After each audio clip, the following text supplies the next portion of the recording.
Fintech company Bharat पे की अंदरूनी कलह खत्म होने का नाम नहीं ले रही। अभी करीब 1 महीना पहले ही भारत पे के को फाउंडर अशनीर ग्रोवर को कंपनी के सभी पदों से हटाया गया। साथ ही दावा किया गया कि कंपनी के फंड में बड़े पैमाने पर अनियमितता में ग्रोवर के परिवार और संबंधियों की भी लिप्तता पाई गई। अब कंपनी से तो अशनीर ग्रोवर आउट हो चुके हैं, लेकिन मौजूदा प्रबंधन को घेरने का एक मौका नहीं छोड़ रहे। आए दिन सोशल मीडिया पर अशनीर की किसी न किसी पोस्ट से लग ही जाता है कि ये विवाद अभी यहाँ शांत होने वाला नहीं है। और अब करीब 1 महीने बाद ये विवाद कुछ ऐसा रूप ले चुका है कि अशनीर ग्रोवर के साथ साथ उनकी बहन आशिमा ग्रोवर भी कंपनी के सीईओ सुहेल समीर से तू मैं करती नजर आई, और वो भी किसी प्राइवेट चैट पर नहीं बल्कि सोशल मीडिया पर।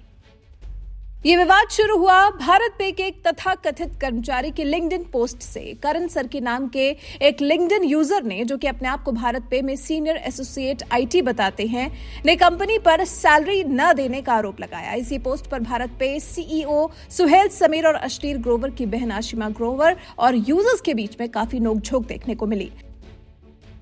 भारत पे के कथित एम्प्लॉय करण सरकी ने अपनी पोस्ट में लिखा था, डियर सुहेल और शाश्वत सर, हमें अभी तक भी मार्च महीने का वेतन नहीं मिला है, जबकि हम कई बार ईमेल पर और ऑफिस जाकर इस बारे में बता चुके हैं। आपके द्वारा बिना कोई कारण बताए भारत पे के सारे पुराने एडमिन स्टाफ को टर्मिनेट कर दिया गया है और उनका वेतन भी उन्हें नहीं दिया गया है। हम कंपनी की शुरुआत से ही भारत पे के साथ हैं और अब हम आपकी इंटरनल पॉलिटिक्स के चलते कहीं के नहीं रह गए हैं। हम गरीब लोग हैं और हमें अपना घर चलाना होता है। हमारे छोटे छोटे बच्चे हैं जिन्हें हमें पालना है। हमने कंपनी के लिए अपना खुद का पैसा खर्च किया और हमारे रीएम्बर्समेंट बिल का दिसंबर से भुगतान नहीं हुआ है। भारत पे का पूरा स्टाफ गोवा में ऑफिस ट्रिप के मजे ले रहा है और हम जैसे कर्मचारी अपनी सैलरी और जॉब के लिए लड़ रहे हैं। आप किस तरह के लीडर हैं? सरकी की इस पोस्ट पर कंपनी से निकाले गए अशनीर ग्रोवर का तुरंत कमेंट आया। उन्होंने सुहेल समीर और हरसिमरन कौर को टैग करते हुए लिखा, दोस्तों कृपया इस मामले को देखें, ये नहीं होना चाहिए। किसी भी दूसरे काम से पहले इन लोगों की सैलरी का भुगतान होना चाहिए। बात यहाँ कैसे खत्म हो सकती थी? अभी तो भारत पे के सीईओ सुहेल का जवाब आना बाकी था।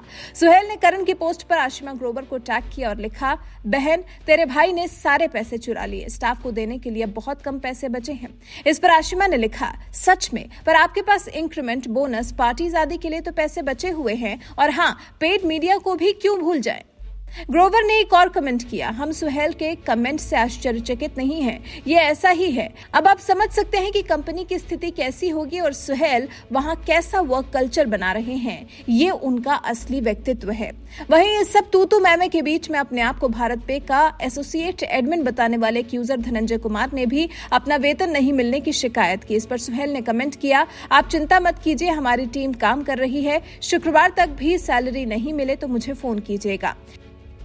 इससे पहले भी लगातार अपनी पोस्ट के जरिए सीईओ समेत कंपनी के बोर्ड सदस्यों पर हमला करते रहे हैं निकाले गए अशनीर ग्रोवर।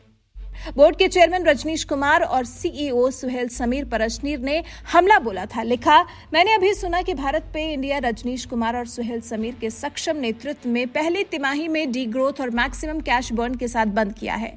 चाबी छीनना और हट्टी चलाना 2 अलग अलग कौशल हैं। अब नानी याद आएगी, बाजार अंतिम परीक्षा और सच्चाई है।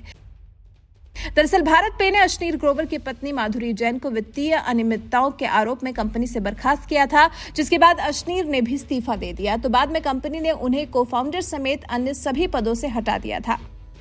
तब भारत पे ने कहा था कि उसे ग्रोवर और उसके परिवार के खिलाफ आगे की कानूनी कार्रवाई करने का अधिकार है। भारत पे ने आरोप लगाया कि सह संस्थापक अशनीर ग्रोवर के परिवार और उनके संबंधियों ने कंपनी के कोष का बड़े पैमाने पर दुरुपयोग किया था। इससे पहले अशनीर ग्रोवर ने भारत पे के निवेशकों से 4,000 करोड़ रुपए मांगे थे। उन्होंने कहा था अगर वो उन्हें कंपनी से बाहर करना चाहते हैं तो उन्हें उनकी हिस्सेदारी खरीदने के लिए 4,000 करोड़ का भुगतान करना होगा। कुछ वक्त पहले ग्रोवर ने कहा था कि वो उसी स्थिति में कंपनी छोड़ेंगे जब एक इन्वेस्टर कंपनी $6 अरब के वैल्यूएशन पर उनकी 9.5% हिस्सेदारी खरीदेगी। आपको बता दें, अशनीर ग्रोवर को पहचान सबसे ज्यादा तब मिली जब उन्हें 6 अलग अलग स्टार्टअप्स के साथ शार्क टैंक इंडिया शो पर जज बनाया गया था और वो शो के सबसे मशहूर और विवादित जजों में से एक थे। अब तो अशनीर ग्रोवर की भारत पे से छुट्टी हो ही चुकी है। यही वजह है जो भारत पे आजकल खूब सुर्खियों में बना हुआ है। वैसे भारत पे की जो अंदरूनी लड़ाई है उस पर आप क्या कहना चाहते हैं? अपनी राय हमें कमेंट कर जरूर बताएं।